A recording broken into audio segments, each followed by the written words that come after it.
All right, we're back to another episode of Hempire. I'm once again Pete Barenberg, along always with co-host, CEO, and founder of Purewell, my buddy Nick DiFrancesco. What's up, man? Hey, what's going on, Pete? How are you? I'm doing good, man. Doing good. Getting a little excited here for another conversation. We're back in the swing of things, and we're rolling. I love it. I love it. So why don't you tell everybody who we got? Oh, yeah, we are actually talking one of the top communication experts in the field. She's a professional as a best-selling author, written games like The Long Game, Entrepreneurial You, Reinventing You, Standout, which is also known as the #1 leadership book of the year by Inc. magazine, and now still a professor at University of Duke, Farquhar Business School, and author of a new book, Taking Charge of Your Career. We're talking about Dorie Clark. I know it's a mouthful of Dorie. How are you? Hey, Pete. Hey, Nick. Good to be here. Good. And now we're adding resume. Yeah, of course. And resume is on Hempire. So that's definitely up there with. Yeah, I think it fits in right between professor and Harvard. Yes, somewhere. Going on the top. Yeah. Right there. So, well, obviously, Dorie, welcome. Thanks for coming on.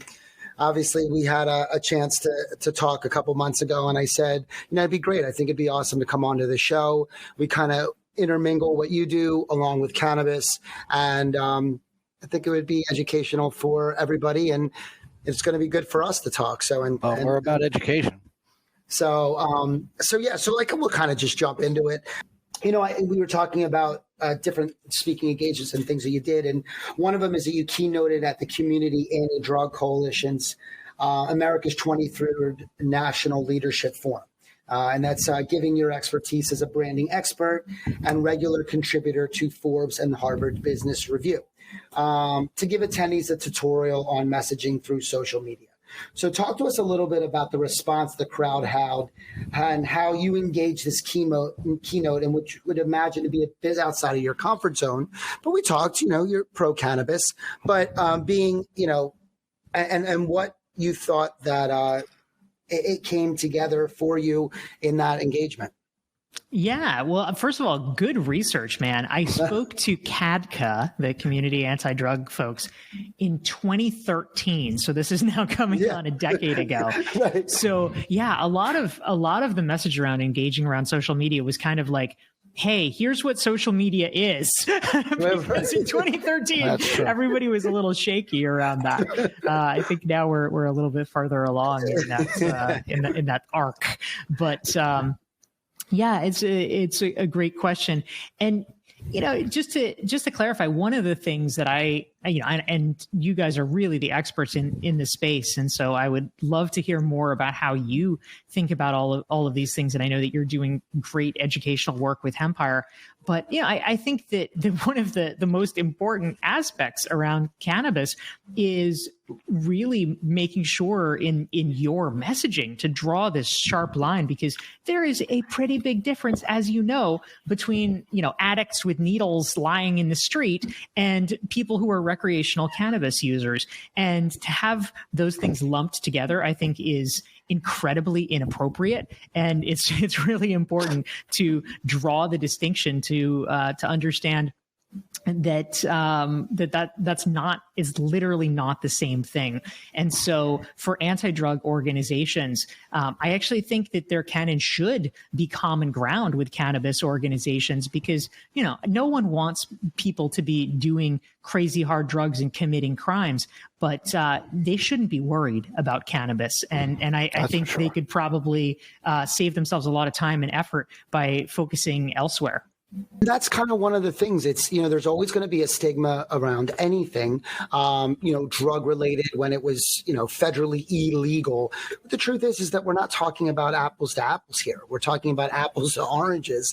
And, we've had people on that have been addicted to heroin and things like this. And they've actually used marijuana to come off of these things, or, or off of opiates or whatever it is. And so, yes, I mean, we're talking about a drug that completely destroys your life and to something that might help you with arthritis, fibromyalgia, make you get off of something that's a little bit more serious. Well, why should that be in the same classification is beyond me.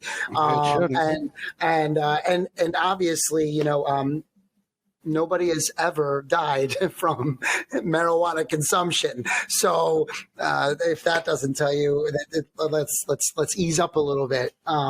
Again, we have come a long way. And the reason why I did do some research is because I want to bring it kind of to where we are today, and how social media still isn't super friendly at all to cannabis industry. I mean, Forbes wrote back in March, it's become increasingly common to see cannabis industry brand pages with massive devoted followings deactivated for violating community guidelines. Because of the strict guidelines on illegal drugs and marijuana being lumped into that category, regardless of operations of fully legal states, because as you know, I mean, a lot of these states are fully legal for either recreational or medical marijuana. Meta, the company that owns Instagram and Facebook, has cracked down hard on cannabis. I mean, this is what they're stating. What do you say to those that are discouraged in leveraging their marketing with social media? Yeah, it's not wrong to feel discouraged about marketing through social media with those constraints.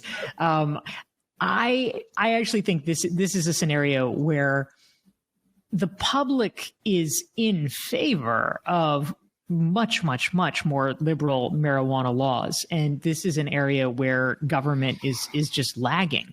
And so I actually think that there is a lot of traction, and I know many hardworking advocates and entrepreneurs are doing this, but this is an area where I think lobbying can genuinely be effective, because every politician is always afraid of getting out ahead of their constituency and risking some kind of a backlash.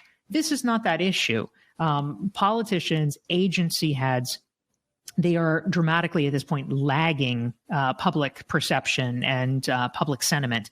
And so to the extent that they can be made aware that essentially advocates have their back and that they're not going to face a backlash. And in fact, the reverse may be true, that they're going to begin to look, really sort of profoundly out of date by cracking down or chasing these things. That's going to be important.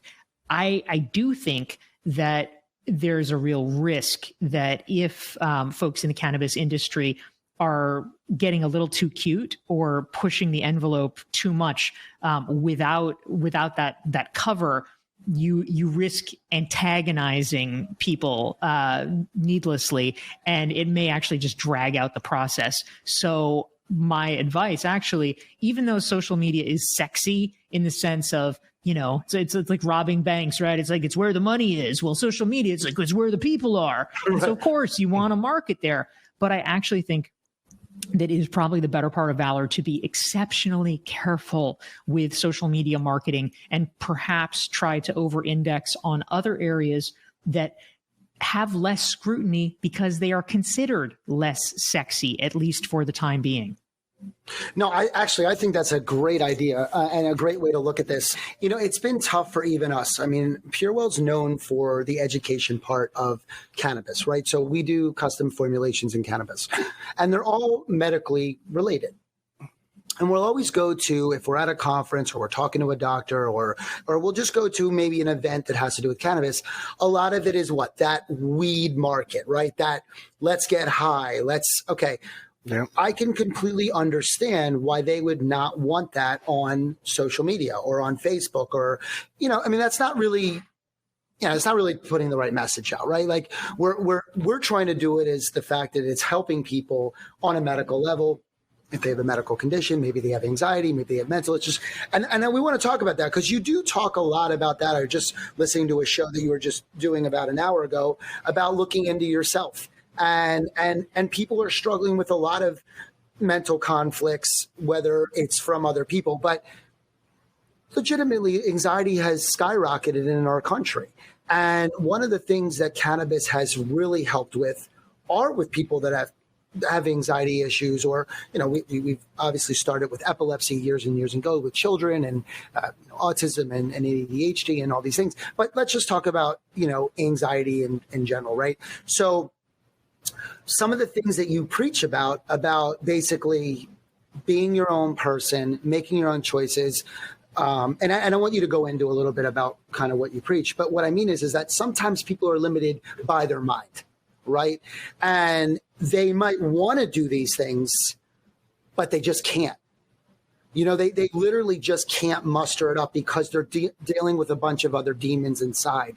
And I do feel, and I've noticed a lot, especially in the last 2 years, since COVID mostly, that cannabis has really broke that barrier because of the anxiety. It's not like where you drink and you don't have inhibition, where you do crazy things. But I do think it takes people a little bit out of their comfort zone of overthinking, where they could apply a lot of the techniques that you talk about or what you stand for. Tell people a little bit about what you really do and how you help so many people. Yeah, thank you, Nick. Yeah. So the short version is, I write business and career books, and I would say that's kind of the engine. And right. So I do business school teaching around that. I give talks around that. I do executive coaching and online courses around it. And broadly speaking, it's centered around the idea of how to get your ideas heard in a noisy and crowded environment, and how to build the career that you want in a extremely rapidly changing marketplace. So I've written books about everything from professional reinvention, my book Reinventing You, to entrepreneurship, called Entrepreneurial You, and the newest book is called The Long Game, How to Be a Long-Term Thinker in a Short-Term World. And it's really about how to apply the lens of strategic thinking to your own life and career. How much more fitting could it be for a career in cannabis, where our laws are constantly changing because we are in a overly saturated market? And that's kind of what we did, Dorie. You know, we took this direction in cannabis to do custom formulations because the world was saturated with gas station brands and people that were just trying to get high. And here we are trying to educate and legitimize so people have a health benefit to what they do, and actually could maybe get them off of traditional pharmaceuticals and things like this, where, but I am dealing with these issues. I'm dealing with trying to get into social media, even YouTube. We'll talk about Facebook, but we're talking about Google searches, where everyone's like, oh yeah, just do a retargeting campaign and I can't even text people. You know, where use all the new stuff is now let's text our customers. I can't do that either. Nope. So I'm so limited by how I can even get out there just because I'm a cannabis company, not because my products don't help people.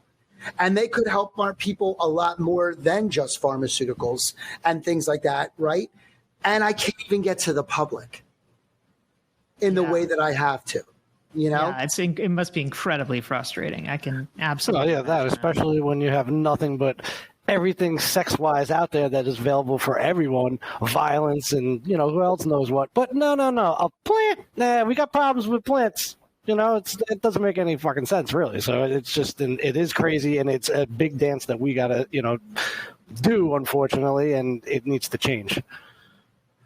Yeah, and absolutely. And that's kind of what I'm saying. So do you said you have a couple people that have tried to get into the industry, and what are you hearing? I mean, what do you hear from people, or what type of advice do you get them trying to be in the cannabis industry, or just because of everything that you talk about? I mean, it's really everything that we deal with in cannabis. Yes. I do have some colleagues, some students of mine that have tried to, and have gotten into the cannabis industry. And you're exactly right. I mean, it certainly takes someone with an entrepreneurial spirit, whether or not they literally are an entrepreneur, in terms of creating a new company for themselves. Even if you are working as an executive in a cannabis firm, this is an industry that is evolving daily, dealing with things that are being thrown at it and changes that are coming down the pike. And it's something where it is, you have to have a lot of character, I would say, and backbone, because it is something that, is still not, quote unquote, societally acceptable in the way that, like, your granny's going to be bragging about it. And so it is very much a magnet for people who are interested in making a mark, doing something new, doing something legitimately different, and essentially kind of going high risk, high reward. But there's something incredibly exciting about forging the beginning of an industry.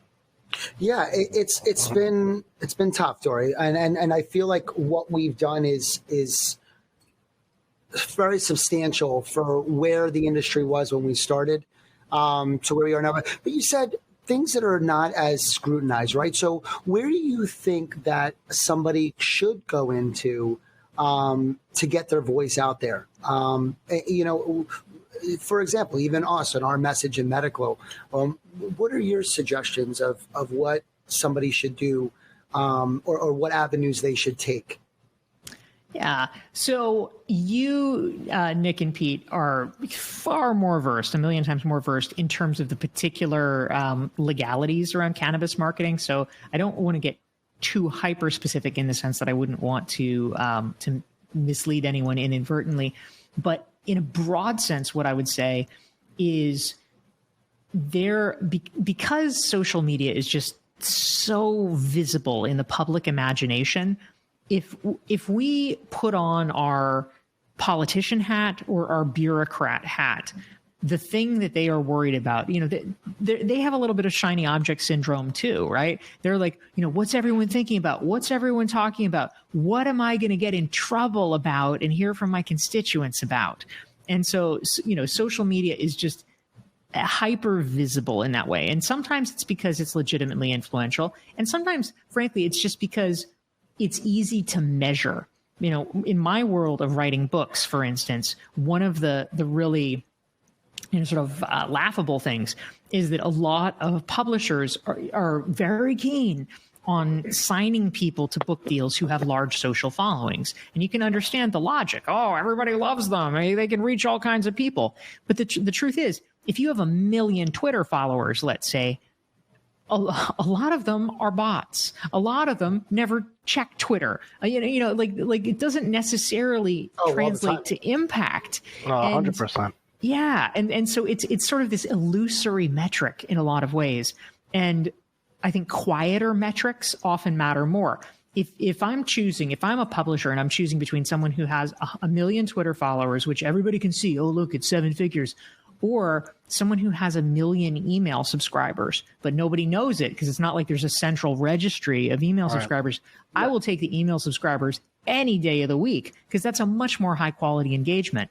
So I think broadly speaking, the thing that I would suggest for cannabis entrepreneurs is sort of asking, what are the things that are less visible, less publicly prominent, but are perhaps classic old school ways? Like let's go back to the least sexy thing in the world and just leverage that, because there's going to be an almost disproportionate level of heat on the things that are operating in the public imagination, whether or not those are actually the most efficacious marketing tools. Yeah, it's interesting you say that, because when we started PureWell, we started on, we really focused to doctors and healthcare professionals, right? So doctors, pharmacies, durable medical equipment companies, and that's truly all we would talk to. And it was really being able to get 1 or 2 doctors behind us because, well, they were open to cannabis, right? So that would be the first part.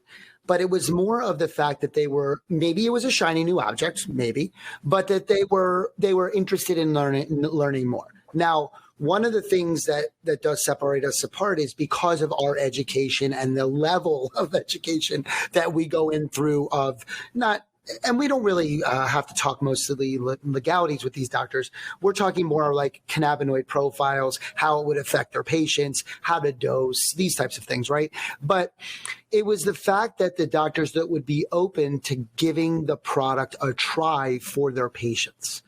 And so I went a very non-traditional way, and we still do, is when we go to events, we go to medical events. We hardly ever go to cannabis events. It's not our market. It's not really our market. These are people that are trying to get high. And listen, I'm not saying that there's anything wrong with that, right? It's just not our market, though, right? It's just people aren't going to go for an award-winning sleep product and come to Purewell. That's why they come to Purewell. They're going to another company because they're looking for the best flower, or they're looking for something that's going to get them fucked up. And I hate to say it like that, but it's true. Whereas we're working with doctors to create formulations to help them with a true medical condition that can get them off of not only, traditional medications and things, but it'll help their quality of life. I mean, we just launched a mushroom gummy that has 5 different mushrooms along with ashwagandha, and we added cannabis to it. How am I going to pitch that at a cannabis convention? Like they're gonna get glazed over. Their eyes are going to get glazed over into the 2 minutes of, or the 1 minute of walking up and saying, "Oh, we have." They're like, "But does it get you high?" So we have to. So now that's where you're saying the social media is like, because that's what they're pushing out. And so, of course, no politician or anyone's going to get around these places that are saying, "Oh, let's push weed," and this is. And it's so unfortunate because there's so many people that are dealing with so many illnesses, mental, like we just talked about, and physical, that really don't know where to turn and are starting to really lose their trust in traditional medicine and doctors. Oh, yeah. And it's unfortunate in the fact because these doctors, there's a lot of amazing doctors out there. We are not saying that doctors are not the right. I mean, we are not saying that. But what we're saying is that if something, we always say, if you want to go to somebody, go to a DO, somebody that's a little bit more broad. They look at osteopathic medicine. You could look at a diet. Just because you have a pill for high cholesterol doesn't mean that you still eat fried chicken. I mean, come on, people. Like, this is not what we're talking about here. So, but if there's ways that maybe you can use this as adjunct therapy and help you, just being open to it. So finding these doctors that were open to it and then having these doctors try it in their own practice is really how we got going. And them writing some papers or writing testimonials and things. And so that's how we started, Dorie. And that's why I was saying we've always gone that way. Has it been longer? Totally. Has it taken the longer? But what's the name of one of your books? Yeah, it's the long game. It's the long game, right? So it was tough. I worked for a publicly traded company in cannabis, and I had to leave because I didn't believe, they thought that my method of going to the medical professionals and legitimizing cannabis was the wrong path because it would take too much time. Yeah, they're looking for that quick buck, but not necessarily looking to actually provide help for, people. And they're looking for the quick buck. And a lot of these places are looking. So I think one of the things that we're pulling out of this is that make sure you know what you're doing and why you're doing it. If you're going to be in cannabis, yes, you're an entrepreneurial spirit. And yes, you want to be a game changer and it's high risk, but do it for the right reasons. Because honestly, everybody that's not doing it right, they're getting shifted out. There's regulations that are coming. There's things that are going to be cutting a lot of these companies out. I mean, so know why you're doing it and why we do it here in Hempire. So how to build a career in an industry in the Harvard when we talked about one of the things that you had in one of your quotes, and we were talking about how to build your career in a new industry. They said when professionals reinvent themselves, they often have to feel like they start from scratch, and their previous connections and experience don't count in their new realm. Right? Your skills and your network are probably more transferable than you think that you wrote. But it's also true that you may feel confused for a while as you orient yourself with the way things work in your new career.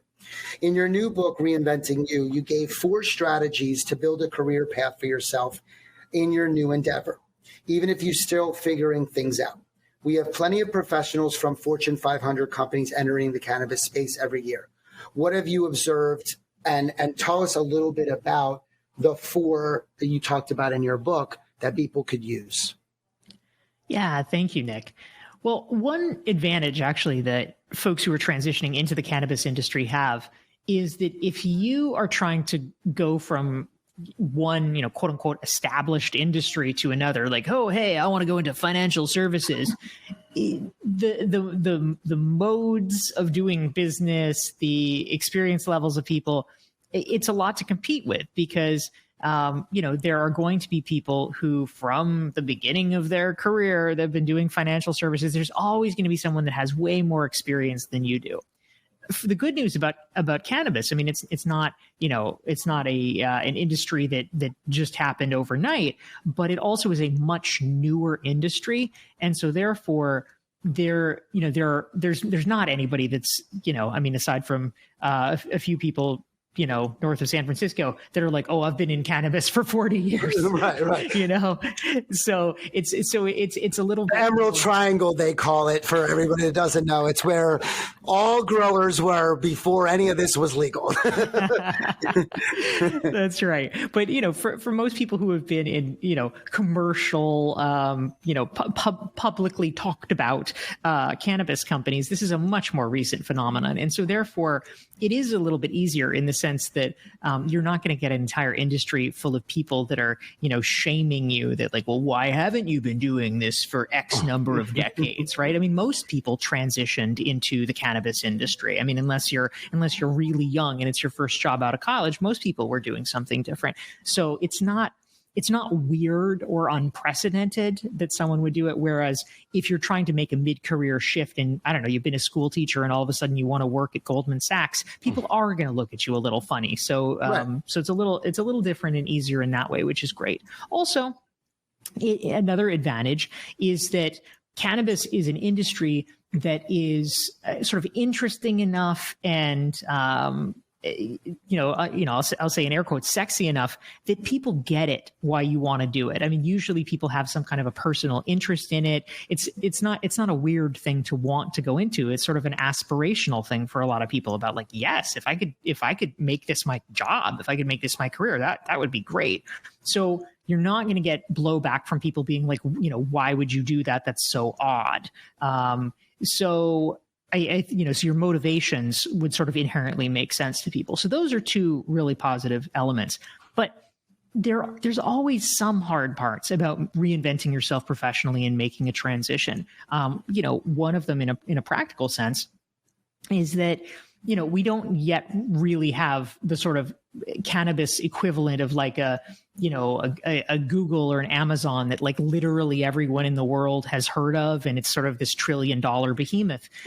Everything's a little more nascent, right? So if you're used to working for a big established quote unquote stable company, whether or not that actually is true, you might think, or people might think it's stable. It's gonna be a little different and feel a little bit more improvisational going into the cannabis world. Oh, yeah. So the people around you, like especially if you have a spouse that is sort of relying on that income, they may raise some questions that you have to answer. The people around you may be like, oh, is that a good move? Is that secure, quote unquote? And frankly, you may have to adjust your own behavioral style. If you're used to a place where it's like, oh yeah, we're a suit and tie kind of company, you might need to code shift a little bit. Well, that is for sure. That is one thing that I notice. And I think a lot of people do enjoy that, right? Because they do come from that Fortune 500 company or that suit and tie, and there's nothing wrong with it. I mean, I did myself. I do like the flexibility of not having to worry so much about that. But there's a lot of different people in our industry, Dorie. I mean, there's a lot of fakers.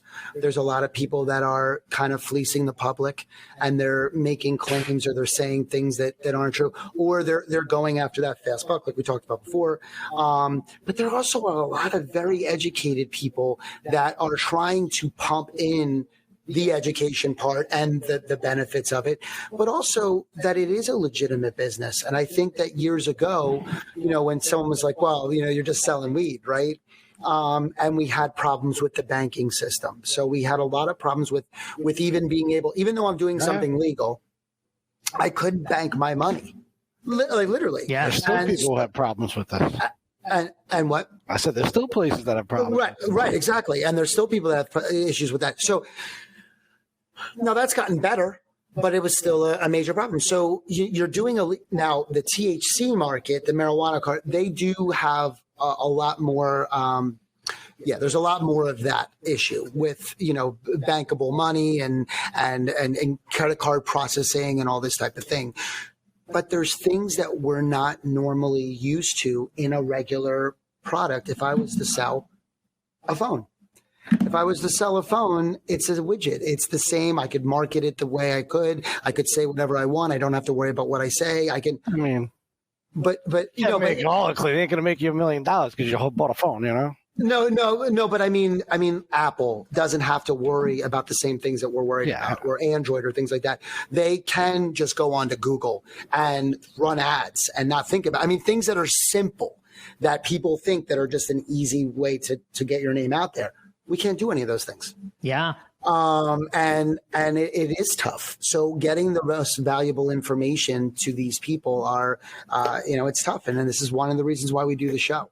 And, so a little bit, any experience cannabis? You said a little bit, you've had some people in there as well. I won't ask you if you've ever smoked or anything like that. We won't go there, but just being in the circles that you are and just in general, let's talking about the mental aspect of it. Do you see a benefit to cannabis to get over hurdles like we were talking about with maybe mental roadblocks as well, and maybe having cannabis be able to open? Some people say it makes you more creative. Some people say, do you see an avenue for cannabis in all the industries that you do help? Yeah, absolutely. Or the people that are in the industries that you help. I think that we have certainly seen, especially post-pandemic, to your point, Nick, is so much of a challenge with people with mental health, with anxiety and things like that. And you see studies about things like, SSRIs, and it's like, oh, well, not only do physicians not even really understand the mechanism by which they work, do they work? Question mark. Right. It's so, to the extent that people can find solutions, especially, more, hopefully natural solutions that are useful for them. This is something that why I think it's so important and useful that the conversation has really been taking place around medical marijuana. People are different. We're seeing now post sequencing of the human genome, just really interesting things about even like the microbiome and how, the reason that different diets work for some people and don't is, oh, well, surprise, surprise. The microbiome is so different in individuals that it actually is true that, I could eat, salads all day and I am super healthy and lose a lot of weight, and it doesn't work for you because of differences. So to the extent that we really are able to engage in the conversation about, all right, what are the ways that we can be solving real problems that people are facing and using the full complement of interventions at our disposal, and hopefully looking for ways that don't involve people being given cookie cutter formulations that, may or may not be that helpful. I think that is a really important conversation to have and for people to have with their physicians. Certainly we, in days past when marijuana was not as available, people made choices about how to take care of things on their own. And in a lot of cases that involved people drinking themselves into a stupor. And everybody sensible recognizes that alcohol, which is treated so casually as a recreational drug in America, is a billion times more addictive and has really, really serious consequences for families and relationships. And I do think that it is vastly hypocritical that marijuana is treated so much more harshly. I couldn't have said it any better. It's so much less harmful, though. Right. It's so much harmful in all ways. I mean, you don't. And again, someone's like, "Well, I don't want to smoke." You don't have to smoke. You could use a tincture. You could use an edible. I mean, you don't have to worry about, like, if that was the only problem, or I'm worried about calories or sugar. You know, there is none. You know, so but the actual facts of, again, destroying families, destroying things like that, where you said that. I mean, people are totally overlook it. I mean, we always hear about car crashes and things, but how a stupid argument might have with a significant other because you guys were drinking too much, or something that's said in a family setting, or just you getting even more depressed, drinking and right. it's just horrible. So I wanted to talk to you. You did speak with, and we'll switch gears just for a second, but you spoke with Business of Fashion. And you spoke about, I think this is a really cool one here, because you spoke about one way to create a point of differentiation. And that's what we're really talking about here, right? How we differentiate ourselves in cannabis. But for yourself is to build a personal brand. At a basic level, which you said, at a basic level, your personal brand is how you are known by others, your reputation in the marketplace. While cannabis is waiting on federal legalization, brand exposure has been an obstacle. So what is your idea of, just, again, let's just talk about people building their own brand, and then maybe, again, relating it back to cannabis as well? Yeah. Well, it is really important when it comes to a personal brand. I mean, you know, first of all, let's take a step back. Why does it matter to have a personal brand? I mean, basically, the short version is everybody already thinks something about you. You know, we know that, like, the people around us, they think something. And I would argue it is in our interest to try to, A, be aware of what that something is so that we can act on it. And B, if the thing that they are thinking is not what we would want them to, what are the actions that we can take to bring it more into alignment so that other people get who we are and they get what we're capable of? To me, that is not an exercise in narcissism. That is a really important thing to do for our professional future, because if people understand that we're smart, that we're good at things, that we're able to, you know, make an impact in certain ways, then it means that we'll have more opportunities to do that. So turning to cannabis specifically, I think that one of the most important things, I mean, you know, as with all professionals, there's, you know, it's sort of a general thing like, oh, you're good at finance. Great. All right. You can lean into that and make sure people know you're good at finance.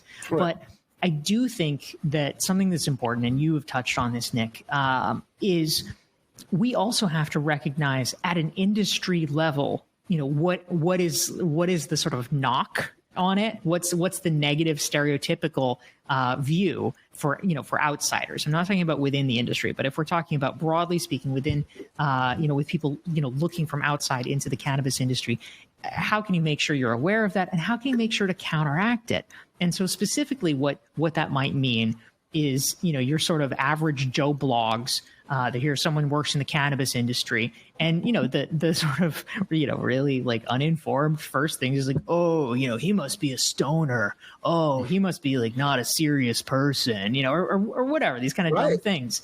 And so it is super important, I think, more than usual, more than for the average person who's, working in the insurance industry, let's say, that you need to actually really proactively counteract that and, really sort of lean into demonstrating like, no, I am a very serious professional. I am someone who is, well informed and knows the studies and, this, that, and the other, and is not, high 24 hours a day. And of course, we do this with personal branding, not by stating it, because that looks lame. It is, you do it through your actions and through being very consistent with the actions you take and the way you are and the way you present yourself in the world. But the more we do that, it enables the right message to get through so that other people are no longer able to hold the sort of dumb stereotypical views that they might otherwise. I cannot tell you what I had a battle when I started getting into cannabis. I mean, I came from the medical field of creating medical products, doing this type of thing. The fact is that when I said I wanted to get into cannabis, that's exactly what everyone thought. oh, you're going to be high all day. You don't take him seriously. It's only recently, Dorie, and I think, again, mom passed away just a couple weeks ago, and it's been tough. So a lot of people that were in my life a long time ago have resurfaced because of this. And I think that there was a plan for that. And of course, but so many people are blown away of where we are with PureWell and what we've done in cannabis because of the stigma, because when I first got into it, they said basically what you were saying. And just where the industry has come as a whole, but what I've had to do to counteract that stigma.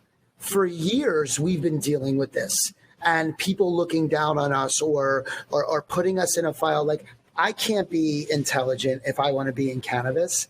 I can't know anything about business if I want to be in cannabis. I mean, this is the beginning. I'm talking about this is where it started. Until now, like, oh, we have the first Fortune 500 Forbes in burner, who now again, I'm just throwing that out there, but that was the first time that they go, oh, somebody in cannabis is actually being acknowledged.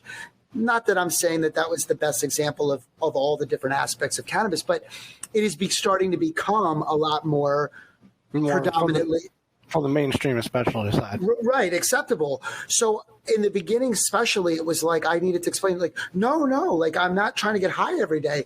I mean, when I had to leave, I could do that anyway. But that's not what I'm doing this for. We're doing this to help people and educate and do this the right way.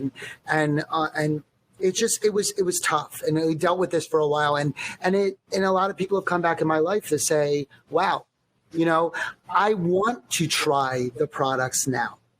Whereas before, like, no, I wouldn't touch that. Now they're like, wait, you have something for sleep? You have something for anxiety? I would love to try it. Or what's your website, and go on there, and they go on and they listen to a podcast like this, where, you're talking about real life issues of helping you become the best you, whether it is for business or for personal. And if you need a little help, that's fine. Obviously, it always comes from inside first, right? Comes from your mind, comes from your heart. You got to be able to, you got to dig down deep. It's from here. You got to make the change yourself, no matter what you do. But if you need a little bit of help, maybe there's a better alternative out there. So I really appreciate you being on today. Absolutely, Dorie. And before we head out there, Dorie, why don't you go ahead and, if you could, just tell everybody where they could actually follow or support you and what you do. Yeah, thank you so much, gentlemen. Great to be here today. Yeah, if folks want to learn more about my my work, my website is DorieClark.com. I have a free self-assessment, actually, for adding more strategic thinking to your life and career. You can get it at DorieClark.com/thelonggame.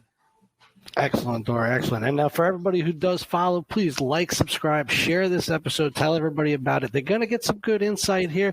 Any of your podcast platforms, even leave a comment. We're talking about Spotify, Apple, iHeart, Amazon, and, of course, CannabisRadio.com.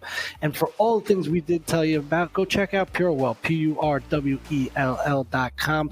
Use code Hempire for 20%. And until next week, we appreciate everybody here. Just remember, stay out there and get educated on all this.